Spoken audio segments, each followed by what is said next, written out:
Gotcha. Sure. About a month ago, a little more actually, uh, activists organized a national strike here in Colombia that was, in its beginning, opposed to a decaying peace process. Colombia, and among other issues, but let me explain the peace process very quickly. Um, in 2017, Colombia signed a formal agreement with the Revolutionary Armed Forces of Colombia called FARC. That ended a 50-year civil war. Um, the accord was very controversial. It failed a popular vote by less than 0.1%. President at the time, Santos, pushed the peace accord through anyway. And that angered the political party of the current administration, which is called Centro Democrático. So that was one of the issues, is that this peace process has been seen by critics as being ignored by the current government. Another issue was ongoing violence, especially against social leaders in conflict zones. So one thing to quickly understand about Colombia is that the cities here are relatively safe places. Like Bogotá has a lower murder rate than New York City, for example.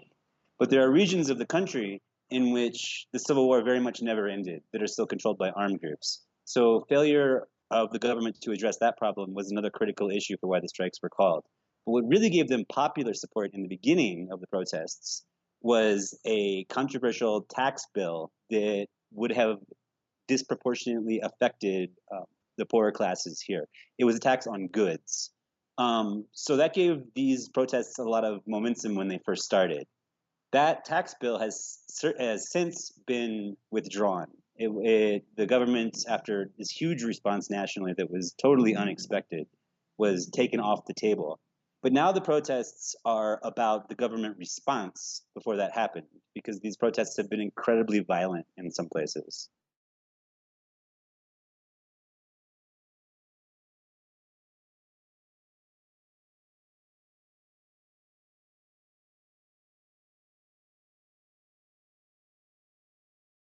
Yeah, I've covered a lot of protests in Ecuador, many in Colombia, and a few in Venezuela.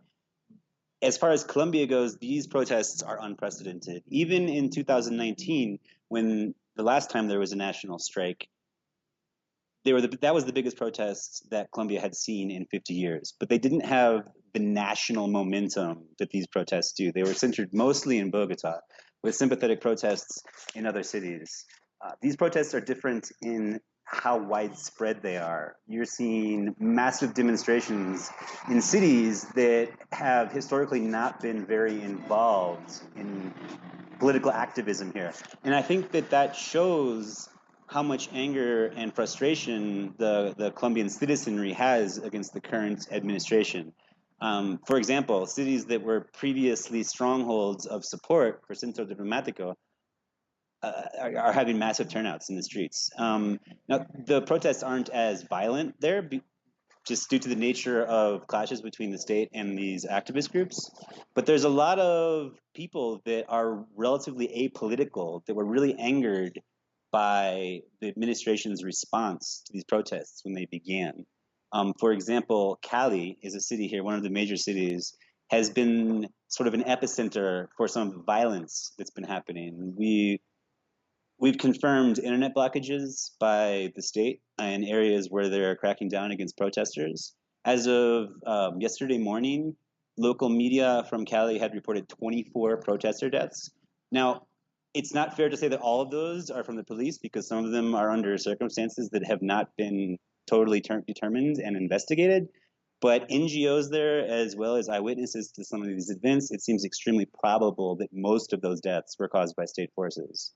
And so the response to this administration's reaction is really, I think, what's driving this issue right now, as well as the issues that I mentioned previously that are more long running.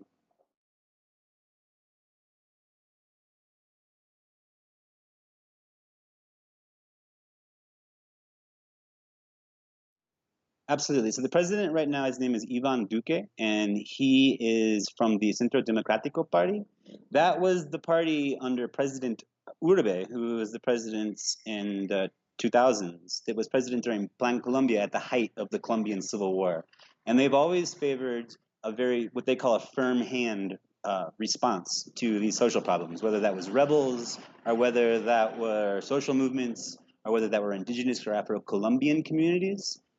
So this is a trend that goes back a lot farther than just this year, and it goes back farther than the peace process too. This is part of a larger movement that ties into those national strikes I mentioned in 2019. Those are the biggest protests Colombia had ever seen up to that point. Well, that's not quite entirely true. In 50 years. And the government response to that was also to militarize Bogotá, where the epicenter of those protests were taking place. Those protests slowed in momentum at the end of December in 2019 because people here take the holiday season and Christmas very, very seriously. They were scheduled to pick back up again in February, but the arrival of COVID stopped that. We were under extremely strict lockdowns from March. Beginning in February, people were beginning to be scared of COVID. And then in March, formal, official, very strict lockdowns were put in place.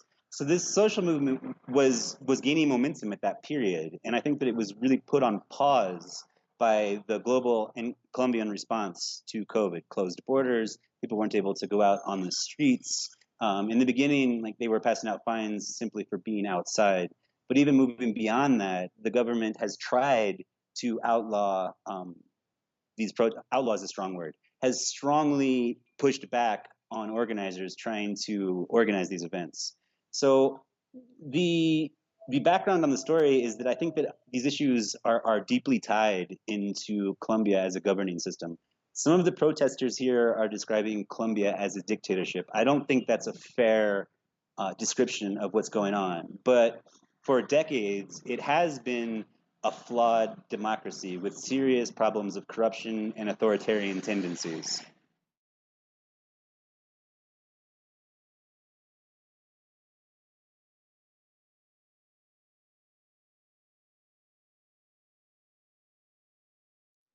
Ignoring, I don't think is the right word, because there has been coverage. The Guardian, the BBC, Deutsche Welles, New York Times, Washington Post have all done stories on this, but it doesn't seem to be really captivating media interest.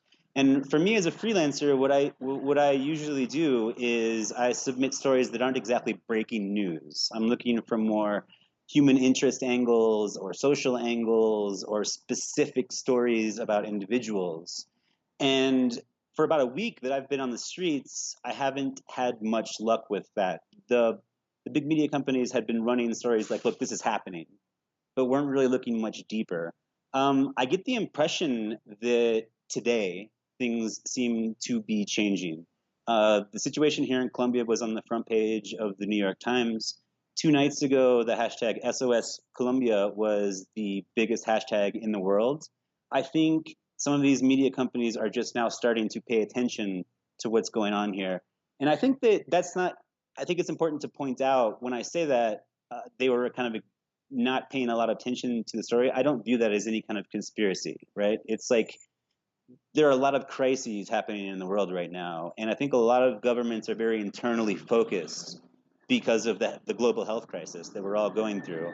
So I think that some of these editors in the beginning of the story were looking at Colombia and like, oh, there's protests, right? Like they didn't understand the gravity of the situation. But I think that the seriousness of the issue is becoming more apparent by the day, which is good for Colombia. Yeah.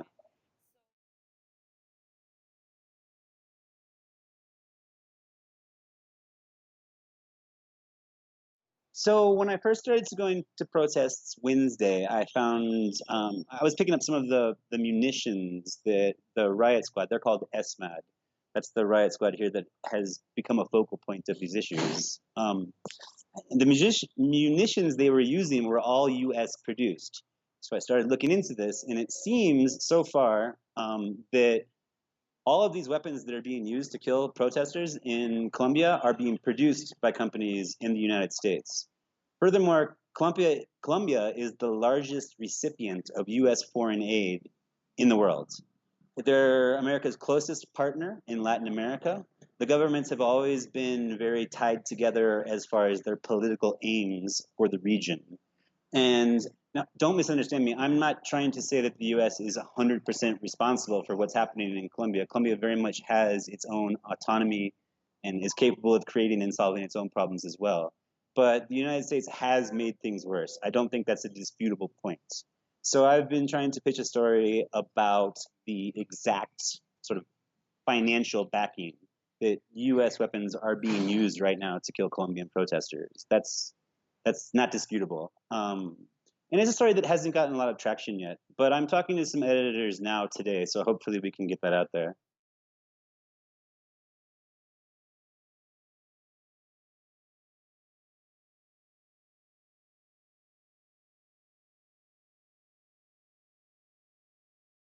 So right now, organizers of these marches are trying to put a response to the violence yesterday in Colombia. Yesterday were national marches. The police response was very typical. Fortunately, here in Colombia, I didn't see many responses of live ammunition. That has happened in Cali. But there was sort of using nonviolent weapons, as they like to say, tear gas, pepper balls, rubber bullets. So I think that now the demonstrators are trying to organize a response to that. The plan is for Saturday to be national protests, again, for the third time since the movement has started 8 days ago. I expect there to be a huge turnout. I expect there to be huge turnout in cities, like we mentioned at the beginning of this talk, that traditionally aren't very activistic communities. Um, After that, I think it kind of depends on the government response. If their response to these protests is more violence, I believe these protests will just continue to grow. There needs to be an accord reached between the two opposing sides in what so far has not been a conversation. It's just been the people marching and the government trying to put an end to this through any means other than dialogue. And unfortunately, they've chosen violence a number of times.